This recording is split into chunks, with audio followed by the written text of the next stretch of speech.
الحمد لله وكفى والصلاة والسلام على رسول الله أما بعد فأعوذ بالله من الشيطان الرجيم بسم الله الرحمن الرحيم إنا أعطيناك الكوثر فصل لربك وانحر إن شانئك هو الأبتر صدق الله العظيم عزتمند مسلمانان روم او خويندو السلام علیکم ورحمت الله وبرکاتہ. امید لرم چې تاسو برو جوړ بئ او خوشحال بئ. زما د الله رب العزت نه دا دعا دا سوال دی چې چرته هم یې الله رب العزت مو همیشه د پاره جوړ خوشحاله او آباد ساته. آمین. زما عزتمندو ما ستاسو مخکې د سورة الکوثر تلاوت وکړو. سورة الکوثر دیرشمه پاره کې اخیرو لسو سورتونو کې یو سورت ته، یعنی آخری لنډو سورتونو کې یو سورت ته. زما عزتمندو د دې سورت کمالات ډیر زیات دي. د دې سورت فضیلت او شرافت او بزرګي ډیر زیاته ده. زما عزتمندو په دې سورت کې د خیر کثیر ذکر ده. په دې سورت کې د دشمن د تباہ کولو ذکر ده. زما عزتمندو د دې صورت فضایل ډیر زیات دي. که چېرې زه تاسو ته د دې صورت فضایل ذکر کوم او د دې ترجمه او تشریح ذکر کوم، نو زما عزتمندو بیا به دا ویډیو ډیره اوږده شي او چې کوم زموږ د ویډیو چې کوم مقصد دی هغه به فوت شي. مقصد زموږ دا دی د دې صورت وظیفه زه تاسو ته په دې ویډیو کې ذکر کوم. زما عزتمندو که چېرې تاسو وایئ چې زموږ دشمن دې هلاک شي، نو تاسو دا سورت مبارکه 129 مرتبه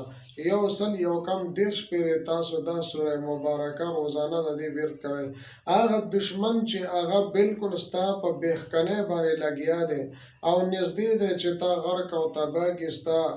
بال بچ خراب کړي، ستا کور غرق کړي،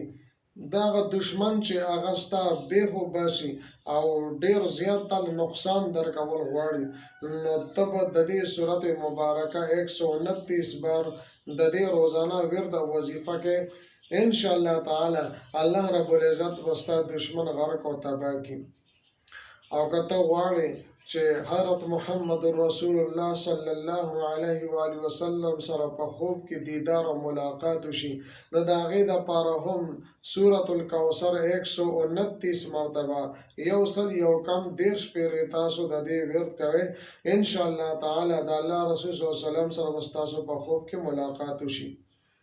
داسې رونه او خویندې چې په هغوی باندې قرضه ډېره زیاته وي او د قرضو په غرونو کې راګیر وي، د غرونو عمره قرضې وي په هغوی باندې، نو دا صورت د دې وظیفه دی هغه رونه او خویندې کوي. یو سل یو کم 10 پیرې 129 پیرې د دې صورت مبارکه روزانه ورد کوي. انشاءالله تعالی الله تعالی به قرض د غیبونه خزانونه پوره کړي. داسې رونه او خویندې چې د هغوی اولاد نشته دی او هغوی غواړي چې الله تعالی موږ له نیک عمله صالحه روغ اولاد موږ ته راکړي، نو داسې رونو او خویندو له پکار دی چې د دې سورت کوثر روزانه د 129 مرتبه د دې ورد او وظیفه کوي. انشاءالله تعالی الله تعالی به له اولاد د خپل د طرف نه عطا کړي. داسې رونه او خویندې چې د هغوی ښځه خاوند وي، د هغوی منځ کې ناچاقي راغلي وي، ښځې اخلاق نه وي یا سړي اخلاق وي، به هر حال هر څه طریقه چې وي، خو ښځې خاوند منځ کې جګړه راغلي وي او خبره طلاق له راغلي وي، نو داسې رور او خور له پکار دي چې د دې صورت مبارکه سوره کوثر وظیفه او ذکر دی کوي 129 مرتبه روزانه. زما عزتمندو دا او د دې حوالې سره یو وظیفه چې ما تاسو له درکړله او ټولو سامعینو له د دې اجازت دی. اوس زما عزتمندو تاسو په سکرین باندې هم کتلی دي چې د سوره کوثر وظیفه زه تاسو ته درکومه، دا د طالع والا وظیفه ده.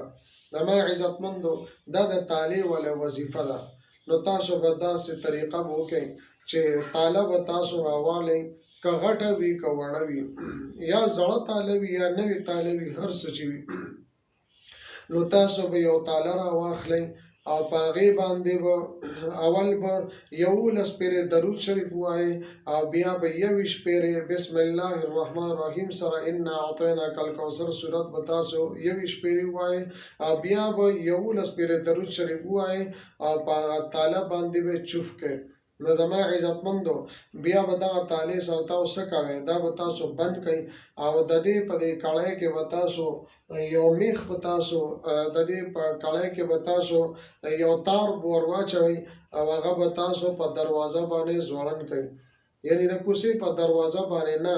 د کوټې په دروازه باندې د کچن دروازه وي هر یو دروازه چې نو دې کې به تار واچوي یا پړی وي هغه ور واچوي او دا به داسې ځوړند کې زما عزتمندو که چېرې ستاسو مسله حل شوه خو ښه ده که حل نه شوه نو دغه به راولئ او بیا به 11 پیرې درود شریف ووایئ او 21 پیرې به بسم الله سره سوره کوثر ووایئ او بیا به 11 پیرې درود شریف ووایئ په هغې باندې به چوف کې نو زما عزتمندو په دویم ورځ به کارو شي که په دویم ورځ ونه شو په دریم ورځ دا تر کومې پورې چې ستاسو کار نه وي سم شوي نو دا وظیفه به تاسو روزانه کوئ تر هغه وخته پورې چې الله تعالی ستاسو کارونه سم کړي زما عزتمندو دا وظیفه د تعلیم والا وظیفه دا ډیره بهترینه او مجربه وظیفه ده خامخا ضرور به ضرور تاسو وکړئ تاسو ټولو ته زما اجازت ده د دې کولو سره ستاسو د کور نه ټول نحوست ختم شي سپیرواله به ختم شي ستاسو د کور نه به جنات او پیریان ختم شي ستاسو د کور نه به کوړې او منترې ختم شي کوړې او منترې او بد نظرۍ به ستاسو د کور نه ختم شي هغه حاجات چې هغه ناممکنه حاجات وي الله رب العزت به دې تعالی د ژرندې په وظیفې سره الله رب العزت رفع دفع او ختم وګرځي او زما عزتمندو یو خبره زه تاسو ته عرض کوم چې تاسو به نا امیدي بیخي نه کوئ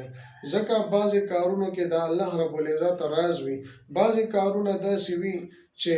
هغې کې به زمونږ دپاره فایده وي الله تعالی فایده کېښودي یا د ازمایش په طور به الله تعالی مونږ باندې پریشاني غم او تکلیف را مصیبت په مونږ باندې راوستی وي نو مونږ به د صبر نه کار اخلو او نا امیدي به نه کوو مونږه به دا وظیفه پوره یقین سره او اعتماد سره کوو چې ان شاء الله تعالی به ضرور به ضرور زما دا ټول کارونه سموي د دې نه علاوه زما عزتمندو که چېرې تاسو د خوبونو تعبیر حوالې سره معلومات اخیستل غواړئ او تاسو خوب لیدلی وي د هغې نتیجه تاسو غواړئ نو لاندې ډسکرپشن کې تاسو خپل خوبونه لیکئ او د هغې تعبیر به انشاءالله تعالی زه تاسو ته په کمنټ کې درکوم یا د دې چینل په ډسکرپشن کې ما واتساپ نمبر درکړی دی په هغې باندې تاسو وایس یا ټیکس میسج کولی شئ و زما عزتمندو تاسو کال بیخي مه کوئ ځکه یا زه وازګار یم یا زه وازګار نه یم نو دا زه تاسو له ډېر ریکویسټ او درخواست کوم چې تاسو کال مه کوئ په واتساپ باندې ماله صرف ټیکس میسج کوئ یا وایس میسج کوئ چې کله هم زه وازګار شم زه به دا ګورم ځکه زه به کله وازګار یم او کله به وازګار نه یم نو تاسو ته زما دا درخواست دی که چېرې تاسو خوبونو تعبیر په باره کې معلومات حاصلول غواړئ نو په واتساپ نمبر باندې ما سره رابطه کوئ دې نه علاوه زما عزتمندو یو بله خبره زه تاسو ته عرض کوم که چېرې تاسو د کومې مسلې دپاره تاسو تعویض غواړئ نقش غواړئ نو هم زما په واتساپ نمبر باندې ما سره رابطه کوئ نو تاسو ته چې کوم تعویض دی کوم نقش دی هغه که د هرې طریقې دپاره د هر څه دپاره تاسو غواړئ خو چې هغه ناجایز طریقه وي نو انشاءالله تعالی زه به تاسو ته تعویض مکمل طریقې سره درلیږم امید لرم چې ویډیو مو ډېر زیاته خوښه شوې وي ملاویږم به تاسو سره په بله ویډیو کې تر هغه وخته پورې ماته اجازت راکړئ د لوی الله په امان